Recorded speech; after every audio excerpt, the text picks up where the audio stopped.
Hello दोस्तों, जय हिंद। बहुत दिनों के बाद हमारा ये रीसेंट वीडियो आ रहा है। इससे पहले काफ़ी दिनों तक कुछ वीडियो नहीं आ पाए कुछ कारणों की वजह से। तो ज़्यादा वक्त ना लेते हुए मैं अपना ये जो वीडियो है ये स्टार्ट करूँगा, क्लास स्टार्ट करूँगा। तो हमारा जो आज का टॉपिक है वो है गुप्त साम्राज्य।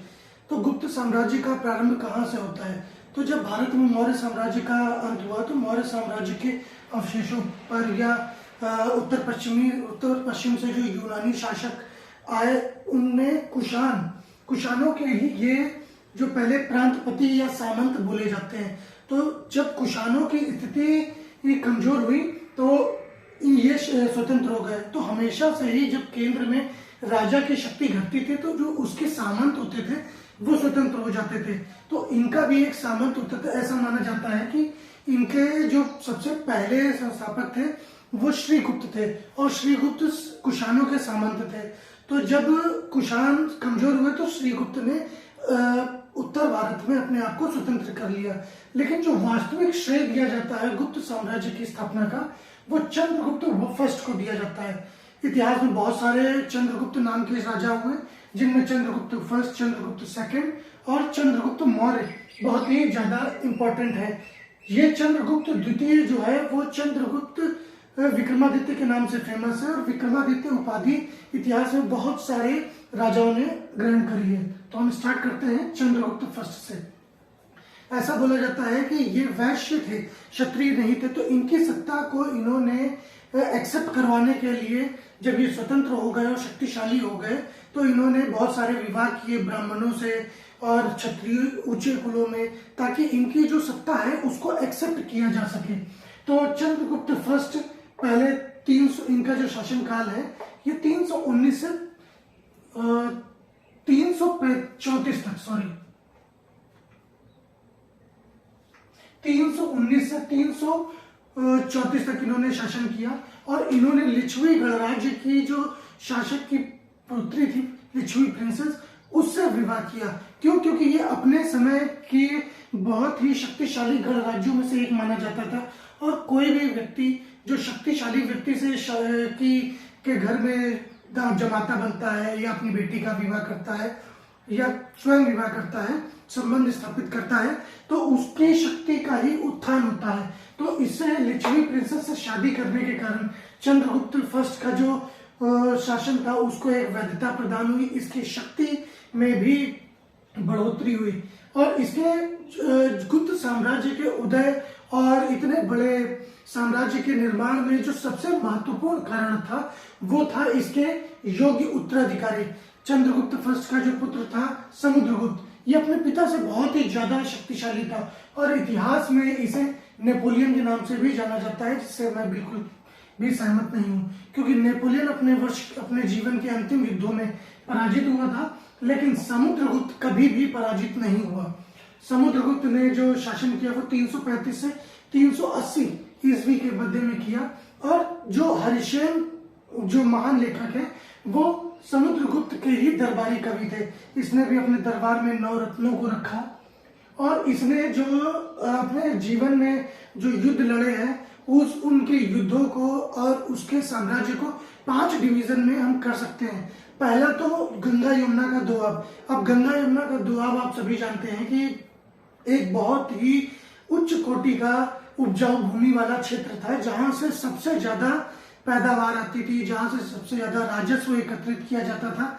तो सबसे पहले इसने गंगा यमुना के दोआब को इन्वेड किया और वहां पे जो भी राजा महाराजा थे उनको खत्म करके उनके राज्य को डायरेक्ट अपने कंट्रोल में रख लिया।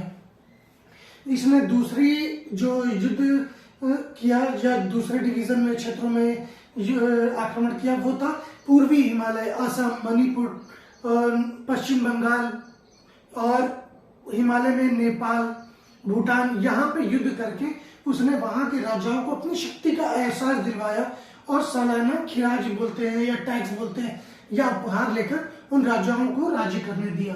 उसके बाद जो तीसरा इन्होंने जो युद्ध करके राज्य को अपने क्षेत्र में मिलाया वो था मौर्यन जो एम्पायर था उसके जो बचे कुचे क्षेत्र थे जो अभी भी उत्तर भारत में राज्य कर रहे थे उनको अपने राज्य में मिला लिया पूरी तरीके से खत्म करके।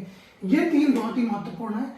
और चौथा जो था, इसने अभी तक मौर्यन डायनेस्टी के अलावा किसी ने भी विंध्य और सतपुड़ा जो पर्वत रेंज है उनको पार नहीं किया था, लेकिन समुद्रगुप्त ने विंध्य और सतपुड़ा रेंज को पार करके वहां के जंगली प्रदेशों को अपने अधीन लाया।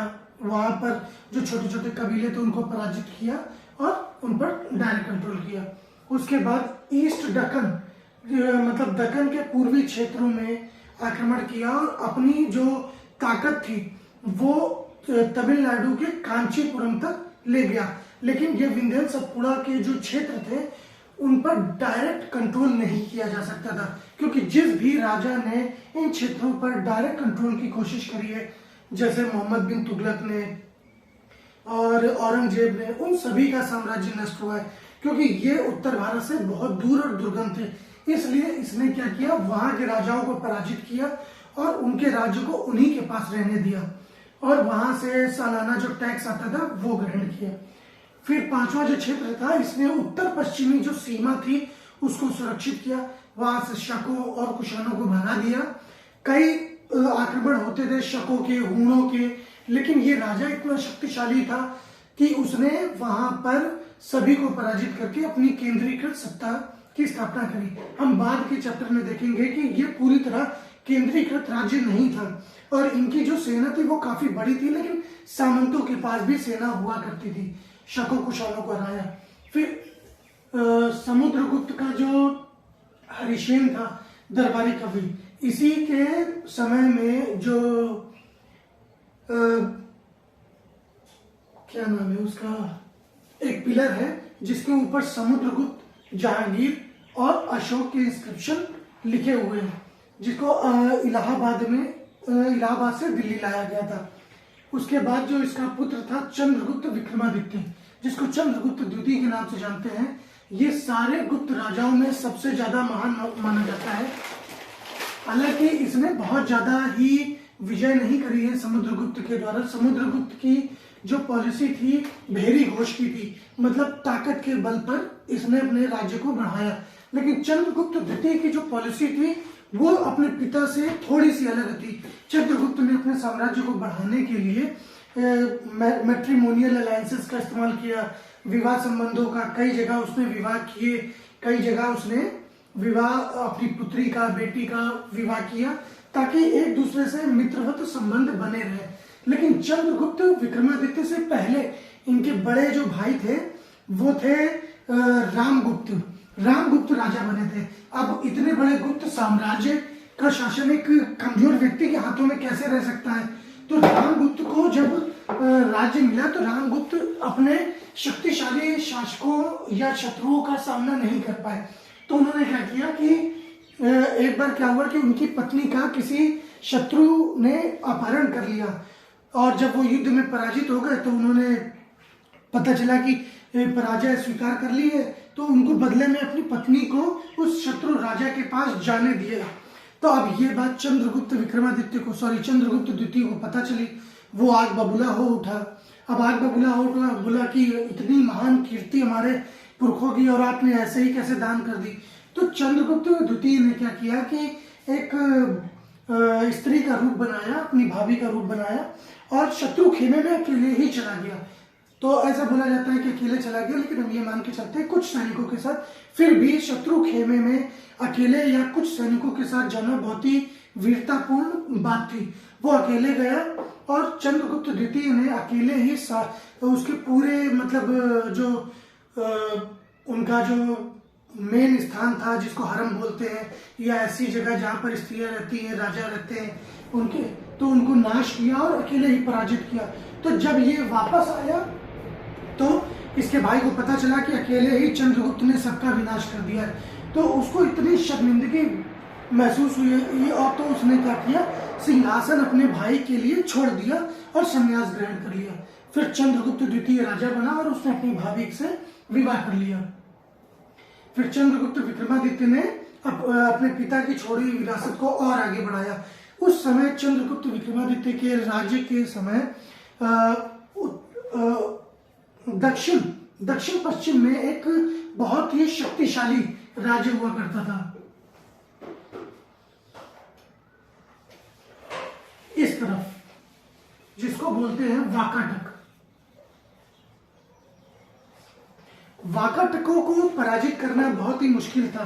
अब चंद्रगुप्त विक्रमादित्य पराजित तो कर सकता था, लेकिन इतने ताकतवर शत्रु को अगर मित्र बना लिया जाए तो साम्राज्य को और भी ज्यादा शक्ति मिलती है।